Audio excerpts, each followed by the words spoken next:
My brother lied that I attacked his drunk wife because I refused to help him cheat. The last time I trusted my brother was at a backyard barbecue in Atlanta.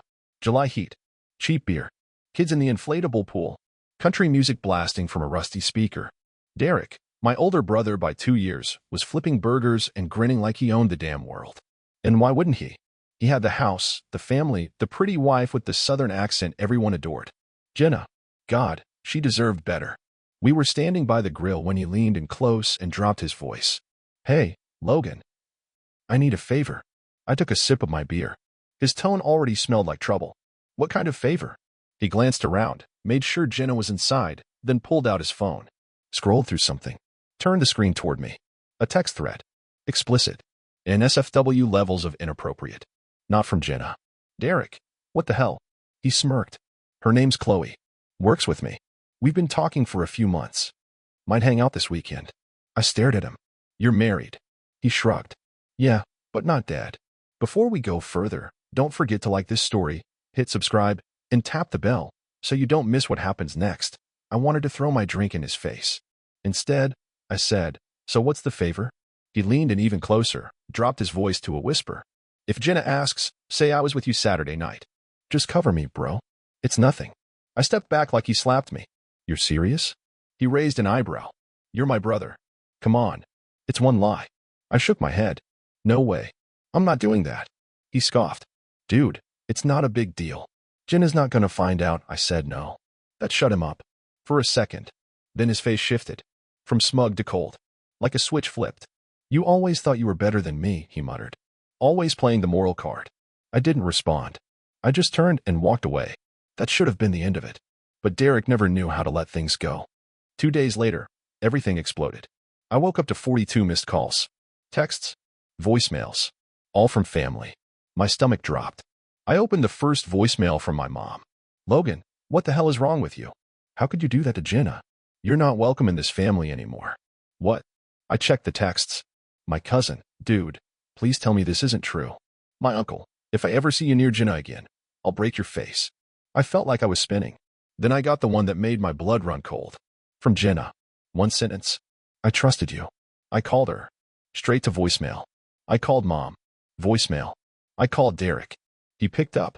Sounded calm. Too calm. You might want to lay low for a while, he said. What the hell did you do? He chuckled. You should have kept your mouth shut, little brother.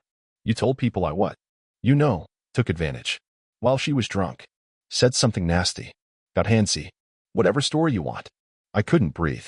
You lied. You made me look bad, he said. Now you look worse. It took everything in me not to drive straight to his house and beat him into the dirt. But I knew better. He was already 5 steps ahead. I checked Facebook. The damage was done. A post from Jenna's private page had been leaked. I don't want to share details, but someone close to us betrayed my trust. While I wasn't in my right mind. I'm safe now, but deeply hurt. Please respect our privacy. No names. No accusations. But everyone knew. Derek didn't need her to say my name. He'd already whispered it into every ear behind the scenes. And the worst part? They believed him. The door slammed. Brooke, my roommate, peeked in, holding her phone. Logan. I just got a text from my mom. She says your family's saying you. I know. I snapped. She blinked. I never raised my voice at her. I sighed. Sorry. I didn't do anything. I swear. She nodded slowly. I believe you. Those 3 words nearly broke me. Because no one else did. I didn't leave the apartment for 3 days. Didn't eat. Barely slept. Just scrolled through the wreckage of my life. Friendships gone. Family group chat silent. People unfriending me like I was radioactive.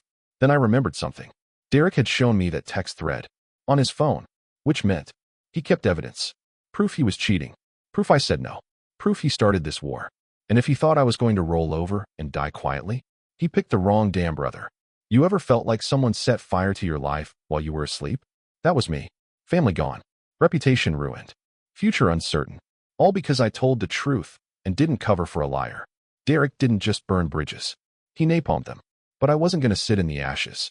I was going to dig through the debris and find something sharp enough to cut him back. First stop, memories. I started with what I already knew. The text thread. I remembered how Derek had flashed it at the barbecue. Cocky, careless. So I called in a favor. Jason, an old buddy from college, now working cybersecurity for a mid-sized firm. We hadn't talked in over a year. He picked up on the third ring. Logan? Dude, what's up? I didn't waste time. I need help. Legal help. Can you recover deleted messages from a phone backup? He whistled low. Depends. Got access to the phone? No. But I know someone who might. That someone was Alyssa, Derek's assistant at the firm. We weren't close, but she always had a weird vibe around me, like she knew I was the only non-scumbag in the family. I sent her a message. Hey, I need to ask you something about Derek. You don't owe me anything, but if you ever had doubts about him, now's the time. She answered within the hour. You have no idea. What do you need? Turned out Derek had been using his work laptop to message Chloe. Like an idiot. Alyssa sent me screenshots, texts, photos, dates, times, even receipts. He'd taken Chloe to a hotel the same night he asked me to lie for him.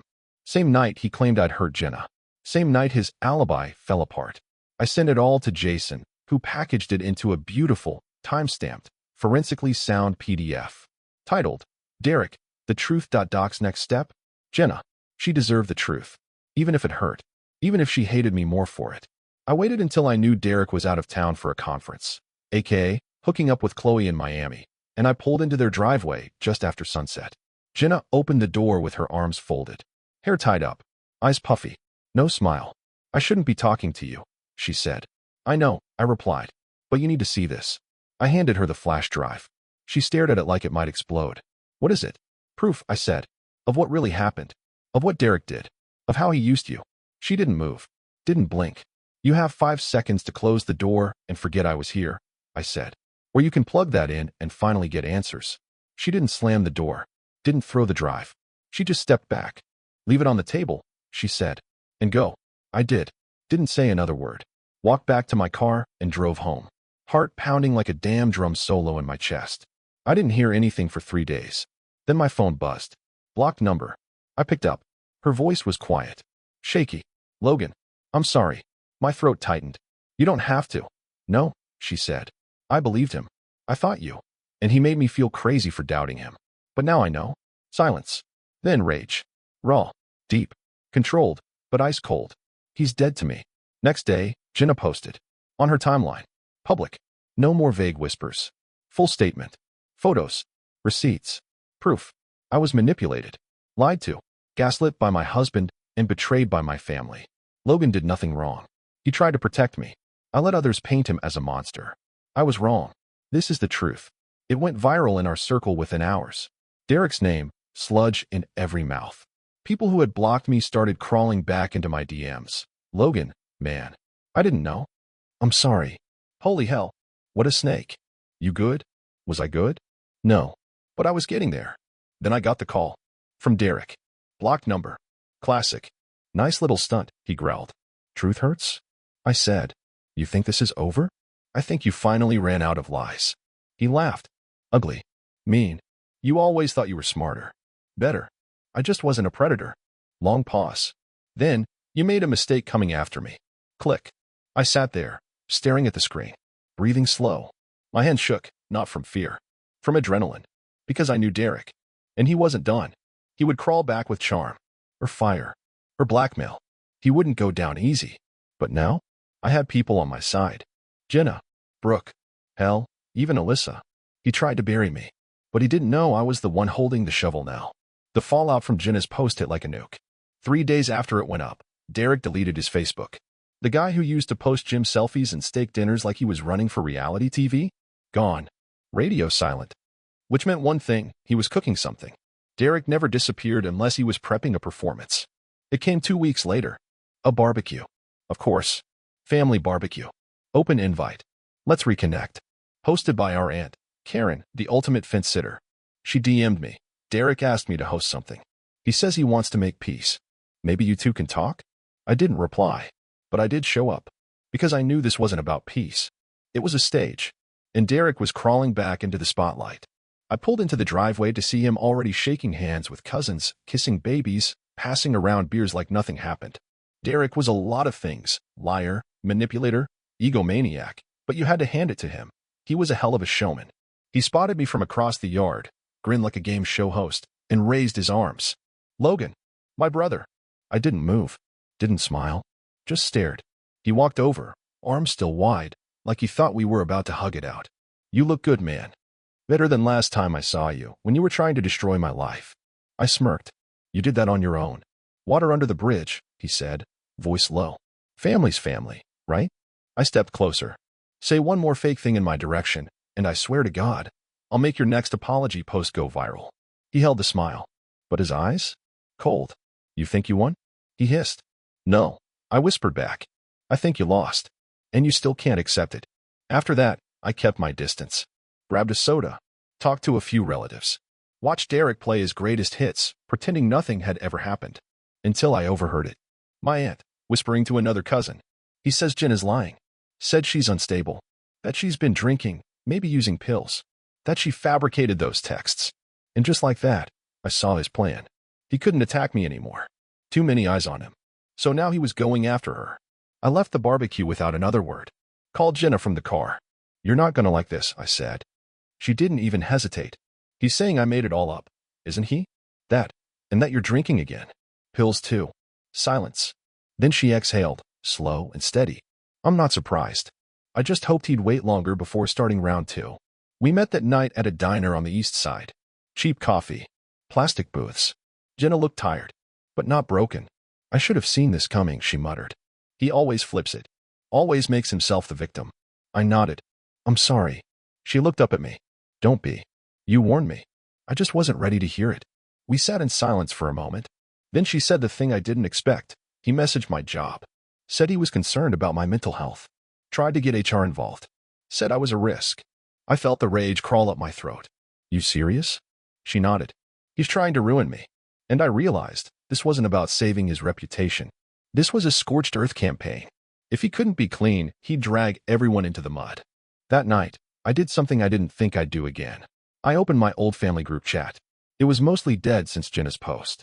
But I dropped a single message. If you still think Derek deserves your silence, stay quiet. But if you believe in truth, you need to see what he's doing to Jenna. Again, attached screenshots, his texts to her job, his private messages to our cousin Lisa, accusing Jenna of being dangerously unstable. Then I closed the app. Didn't wait for a reply. Next morning, my phone exploded. Uncle Ray, he did what? Cousin Marcus. I didn't believe you at first. Now I do. All of it. Even Aunt Karen wrote. I hosted that barbecue for him. I feel sick. Jenna posted again. Calm. Collected. Ruthless. I never wanted to fight publicly. But Derek has continued to target me, my job, and my reputation. I am not drinking. I am not using. I am not lying. I am surviving a narcissist who will burn his whole world down to stay warm. And then she posted everything. The HR complaint. The message logs. Even a voicemail he'd left her calling her a dumbie asterisk TCH who deserved to be cheated on. The comments were brutal. Derek's name? Finished. I figured he'd go quiet again. Instead, he posted a story. A video of himself, teary-eyed, sitting in his truck. Voice shaking. Family's supposed to protect you, not ruin you. I tried to make peace. I tried to forgive. But some people just want to see you fall. Classic narcissist martyr content. Fake vulnerability to stir sympathy. And the worst part? Some people bought it. Old coworkers. Church folks. His CrossFit buddies. Messages started rolling in. Logan, you've said enough. Let him heal. You're making a mockery of your family. Maybe both sides were wrong. Both sides. God, I hate that phrase. As if truth and lies are equal. As if betrayal and survival weigh the same. I called Jenna. Get ready, I said. He's pivoting. Playing victim. Let him, she replied. You're not worried? She laughed. No. Because now? I'm not playing defense anymore. And that's when she told me her next move. And I swear. It was brilliant. Jenna always looked like the quiet one in the family. The one who apologized too much. Smiled too often. Stayed small to keep the peace. Turns out, that was her camouflage. She'd spent the last 2 weeks building her own case. And I don't mean screenshots and receipts. We already had those. I mean a legal case. When she told me she was filing for divorce, I thought, good. When she added that she was pursuing defamation, intentional emotional distress, and custody restrictions, I nearly dropped my coffee. He's got no idea what's coming, she said. And he really didn't. The moment the papers were served, Derek lost his damn mind. He called her 17 times in one night. Left voicemails that went from weepy to threatening in 30 seconds flat. One of them, you think you're going to take my kid away from me? You want a war? You got one. Jenna. Big mistake. She recorded every second. Gave it to her lawyer. It went straight to the judge with her emergency filing for a protective custody order. Meanwhile, I was dealing with my own wave of garbage. Derek wasn't just going after her. He was trying to dig up dirt on me too. He sent Brooke, my roommate, an email full of twisted lies. Implied I'd been violent with exes. Said I'd stolen money from our parents. Tried to make it look like I had a record. None of it stuck. Brooke sent me the screenshots with the caption, "Your brother is an absolute sewer rat." She wasn't wrong. But the real nuke? That came from his job. Someone forwarded me an internal memo from the company Derek worked for or used to work for. Effective immediately, Derek T. Mitchell has been terminated following the results of an internal ethics review. Apparently, Alyssa, his assistant, had filed a report about workplace harassment weeks ago. They finally acted. Karma always shows up late, but she does show up. So now he was broke, jobless, publicly humiliated, and on the verge of losing custody. What do cowards do when the mask slips? They go low. Real low.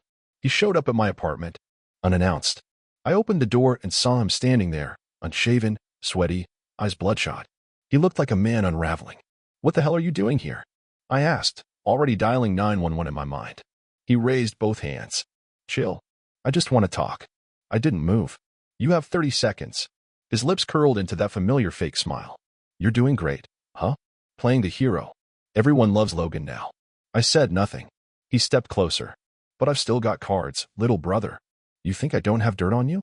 "You don't," I said. "Because I don't live like you." "You sure?" he said, voice dropping. "Because I remember prom night. 2012. You and Sarah in the car after that party. Lot of booze. Lot of slurred words. My heart rate spiked. Not from guilt. I didn't do anything wrong. But I knew exactly what he was trying to do. You're gonna try and fake a story about a girl I dated in high school?" I said. He shrugged.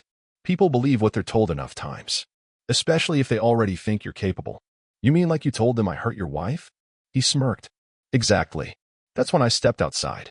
Right up to his face. "You try it," I said, voice low. "Go ahead. Make something up. Post it. Spread it. And I will bury you." "Is that a threat?" "No," I said. "It's a promise." He laughed, ugly and loud. "You think you've won? You think this is over?" "It is," I said. "You just don't know it yet." And then I slammed the door in his face. The next morning, I filed a restraining order. Jenna did the same. 2 orders. 2 judges. 2 signatures. One result. Derek was legally locked out of both our lives. He tried to fight it, of course. Tried to plead with Mom. And guess what? She listened. Mom posted on Facebook again. Something about forgiving sons and family being more important than revenge, and watching your own brother destroy his own blood out of jealousy. Classic. I didn't even bother responding. But Jenna? She did. She commented under the post. "Forgiveness isn't about forgetting. It's about protecting yourself." I forgave Derek. Then I saw what he did to Logan. Then I saw what he tried to do to me. You raised a man who lies, cheats, and abuses, and you keep excusing it. So no, I won't be silent. I'll protect myself. And my son. Comments exploded. People took sides. Lines were drawn. Mom started deleting replies, then deleted the post altogether. But it was too late. Screenshots lived forever. By the end of the week, Derek was isolated. No job. No allies. No wife. No credibility. But I knew him. He still had one thing left, his ego. And that made him dangerous. So when Brooke got home that Friday and said, "Hey, there's an envelope taped to our door," my stomach dropped. I took it. Opened it. Inside, a USB stick. And a note. "Play me. Or you'll wish you had." The USB sat on my desk like a bomb. I stared at it for hours. Didn't touch it. Didn't plug it in. Didn't breathe near it. Brooke walked in, spotted it, and froze. "That from Derek?" I nodded. She sat down opposite me, folded her arms. "You're not seriously thinking of playing that thing?" I sighed. "He's desperate. Whatever's on there, it's his last shot. And that's exactly why you shouldn't watch it alone," she said. So we did it together. I clicked the file. It opened to a black screen. Then Derek's face filled it. Filmed on his phone. In his truck. Dark circles under his eyes. Greasy hair. Fake salinity all over him. He looked like a discount cult leader. "Logan," he started. Voice calm. Too calm. "I tried to keep this between us. Tried to make peace. But you left me no choice. Here we go." He glanced away, then back at the camera. "You want the world to think you're a saint? Fine. Let's talk about who you really are." Then came the montage. Poorly edited. Sloppy. Clips from my college days, out of context. Me drunk at a party. A fight I broke up in a bar.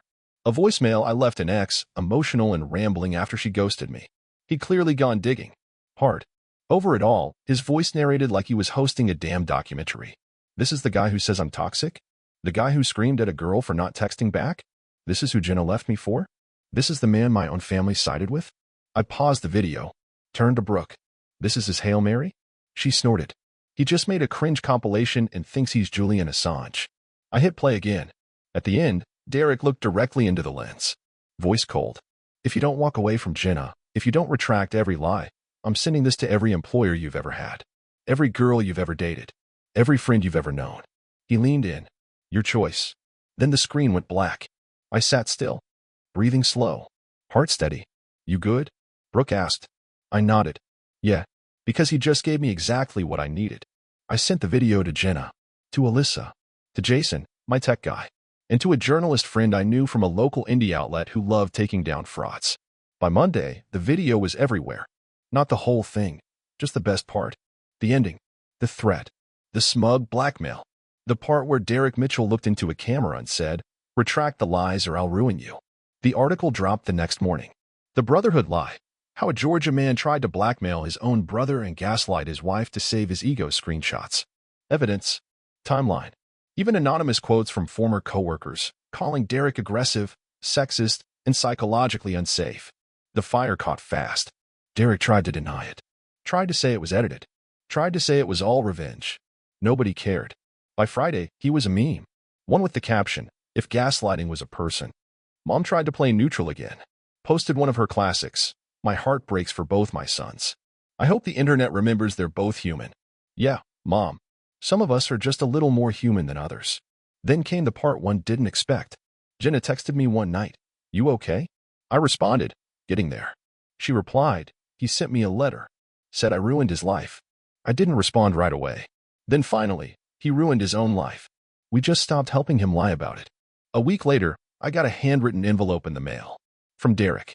Inside? One line. You win. No apology. No admission. Just those 2 words. It didn't feel like a win.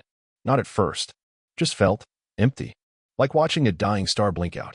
But later, sitting on my porch with Brooke, cold drink in hand, Rusty the golden retriever asleep at my feet, I realized, maybe this is what winning actually feels like.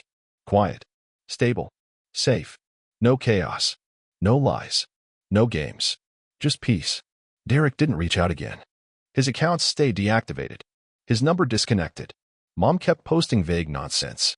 Still clinging to denial like a sinking ship. But I didn't care anymore. Because I'd done what I set out to do. Not for revenge. For truth. For healing. For every person who'd ever been lied about, shut out, or used as a scapegoat by someone who smiled to your face and stabbed you in the back. And for once, I didn't feel like I had to prove anything anymore. They saw who he really was. And they saw who I really am. 2 months after everything blew up, life got quiet again. Not the kind of quiet that creeps you out, the kind you earn. The kind that follows war. The kind that says, you made it out alive. I got promoted at work. Jenna moved into her own place. Shared custody was officially denied to Derek. The judge labeled him an emotional threat to stability. Ouch. But accurate. He didn't appeal. Didn't even show up at the final hearing. The man who once demanded center stage now couldn't even look the spotlight in the eye. And honestly, I was done looking for him too. Jenna and I stayed close. Not romantically, it never became that. We respected each other too much to turn our shared trauma into something messy. But we talked often. Met for coffee. Laughed about things again. Talked about healing. About what we'd do next. One morning, she sent me a photo of her son holding a sign that said, Mom's the strongest woman I know. Under it she wrote, and the brother I should have had stood by me when no one else would. I teared up. Didn't even hide it. But not everyone was moved. Because of course, Mom was still online. Still posting. Still spewing recycled venom dressed up as motherly concern. Her new hobby? Vague posting about how sad it is when your children betray the values they were raised with. She never named names. But we all knew. One post in particular nearly made me choke on my lunch. Guess all those lies their father used to tell rubbed off on the kids. Some apples fall far from the tree and straight into the trash. Jenna sent it to me with a single emoji. I replied, she's projecting so hard I can see the movie from here. We laughed. But underneath, it still hurt. That the woman who raised us, who was supposed to protect us, couldn't admit she backed the wrong son. That she couldn't even say sorry. Not once. I tried, once more, to reach her. Sent her a simple message. You don't have to apologize. Just stop attacking the people who survived him. No reply. No read receipt. But 2 days later, a post appeared. Funny how the ones who hurt you the most expect you to do the forgiving. Okay, Mom. Message received. So I let her go. Not with hate. Not with rage. But with finality. Some people will drown before they admit the boat is sinking, even when you're holding them a life jacket. And me? I finally started breathing again. Sleeping through the night. Not checking my phone for disasters before I brushed my teeth. I took time off. Traveled. Sat by the beach in Florida with my phone on airplane mode and the sun on my face. I wasn't perfect. Still had days where I second-guessed everything. Still had moments where I'd hear his voice in my head, or Mom's tone, that dismissive, icy coldness that could turn your stomach inside out. But then I'd remember who I was, who I'd become, and I'd breathe it all out. One evening, Brooke and I sat on the porch. Cold drinks. Warm sky. Crickets chirping like background music. You ever gonna tell that story publicly? She asked. I looked up. You mean like, blog? Video? Something real? Yeah. I sipped my drink. Maybe. She smiled. You should. It'd help people. And she was right. Because somewhere out there was someone just like me. Someone being lied about. Gaslit. Abandoned by family for the crime of telling the truth. They needed to hear it was survivable. That you could lose everything and still come back stronger. That you could be hated by your own blood and still build something beautiful from the ruins. So maybe this story is for them. Maybe it's for you. Because I want you to know something. If you've ever been thrown under the bus to protect someone else's reputation, if you've ever watched family pick a liar over you, if you've ever had your name twisted by people who once swore they loved you, you are not alone. And you are not what they say you are. You're what you choose to be. And every time you stand up, every time you speak the truth when it's easier to stay quiet, you take that power back. I took mine back. And now I live in peace. The real kind. The kind you don't need permission for. Final question to you. Have you ever had to fight your own family just to be believed? Have you ever watched them protect the wrong person and pretend you were the villain? Tell your story below. Let it out. Because stories like ours, they deserve to be told. And maybe, just maybe, they'll help someone else find the strength to speak. Subscribe to the channel. Share this video with someone who's living in silence. And remember, the truth doesn't need to scream to be powerful. It just needs to survive. And you already did that. You're still here. And that's enough.